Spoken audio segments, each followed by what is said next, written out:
Today we are going to take a look at a very special watch. This watch actually turned out to be my favorite dive watch in the entire watch industry.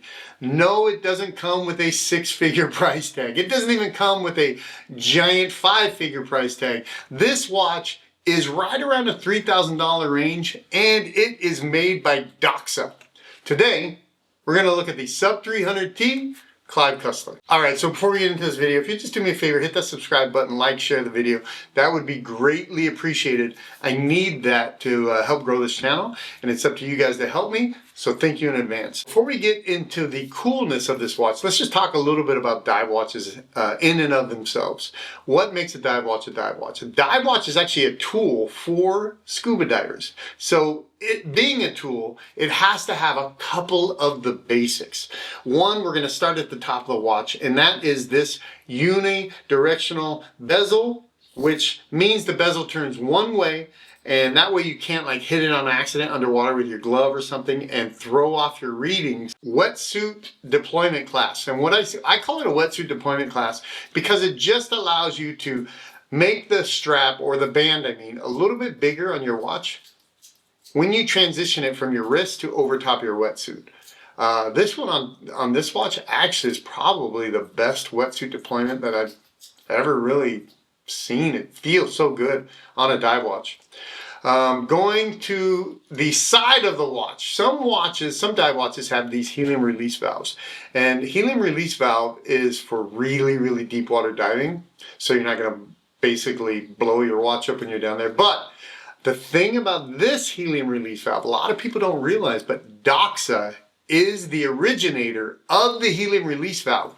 They are so ingrained in the diving industry. They have been a standard for decades.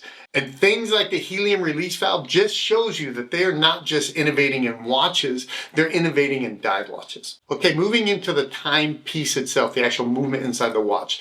In order to be a dive watch, this watch has to be built tough. It has to be sealed for water resistancy. This specific watch goes 300 meters, which is almost 1,000 feet, which I'll never go.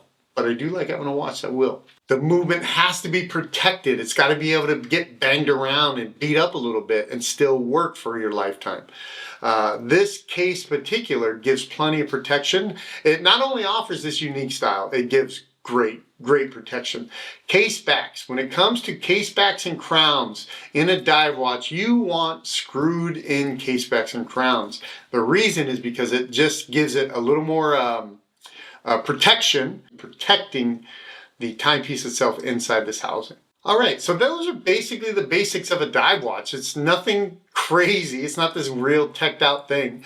It's just some of the fundamentals that have to be built into a dive watch to make it a real proper dive watch. So let's go over how cool this Clive Cussler Edition really is. First, I want to point out the case. The case shape of DOXA watches are very unique to the industry. It's almost a cushion style case, but there's not another watch that looks like it. I love the shape of these DOXAs. They sit very comfortably on your wrist because of their shape as well. And attached to the case is what's equally as important if you wear your watch every day, and that is the bracelet. On this watch here, they have their beads of rice aged steel bracelet. It's super comfortable. You can wear this thing 24/7 and it never irritates you. I'm assuming they call it that because all these center little links inside this bracelet look like beads of rice. We're going to move to the buckle. The buckle has a nice deployment clasp and a wetsuit extension that all are easy to work because the buttons are nice and big on each side. And the reason why you want some substantial buttons on these things is because often when you're diving, you have these big chunky gloves, and it's not so easy if you're trying to grab little things and push buttons and stuff like that. Now let's get to some of the cooler parts of this watch. The finish on this watch is called aged steel, right? It's a stainless steel bracelet, stainless steel case back, and it has this finish on it that gives it this old look, as if this were found at the bottom of the ocean. It is a very cool look. It's subtle. It's so subtle on your wrist. People look at it and think, something's different about that watch without actually connecting it to the finish sometimes. The aged steel is one of the best parts about this watch that separates it from the catalog of DOXAs. The next thing is probably the coolest thing about this watch is the dial. This dial is handmade and etched with a old school compass in the center, and it just looks amazing. When you get this thing in the sun, and it starts popping at different angles, it really is an eye catcher. Now this movement is actually a Swiss mechanical automatic self-winding. It is a 4 Hertz movement. The frequency is 28,800, and it is decorated by DOXA, which you can't actually see because it's got a little case back on it that's solid. There is a 38-hour power reserve to this movement as well, which gives it a pretty good, healthy, long life. The case size is 42.5 by 44.5. It is a sapphire crystal. I mentioned this earlier, but it's a screw-down case back and a screw-down crown with a helium release valve. This watch is a 3-hand movement plus a date, so it's hours, minutes, seconds, and the date.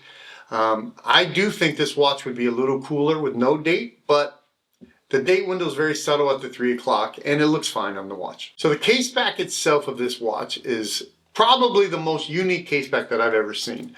If you look at it, it's all these little letters that actually spell out words. These words are the names of all the shipwrecks and different kind of historical artifacts that have been found over the years or surveyed by NUMA, and they took all of that and they engraved it on this case back. There's actually one other cool little Easter egg on this dial that I want to talk about that probably is like gonna go unnoticed by many, many people that own this watch or see this watch. So if you don't know, you don't know, but if you know, you know.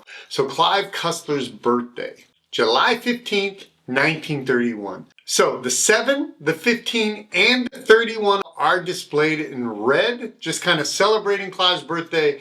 And it's a nice little touch that really brings a unique, actual, I want to say customization, but I really mean more limited edition feature to this watch. So all of these are numbered, and the number's on the side of the bezel here. So you'll be able to get yours, check out which number you have, and kind of keep it as something that not everybody can own. I want to thank DOXA for sending me this watch to wear around and to do this video on. I love this watch and really want to own one for myself. DOXA in and of itself as a brand is my favorite dive watch brand, and I am looking forward to a lifetime of DOXA dive watch collecting for my own collection. Guys, thanks for watching. That's it for me.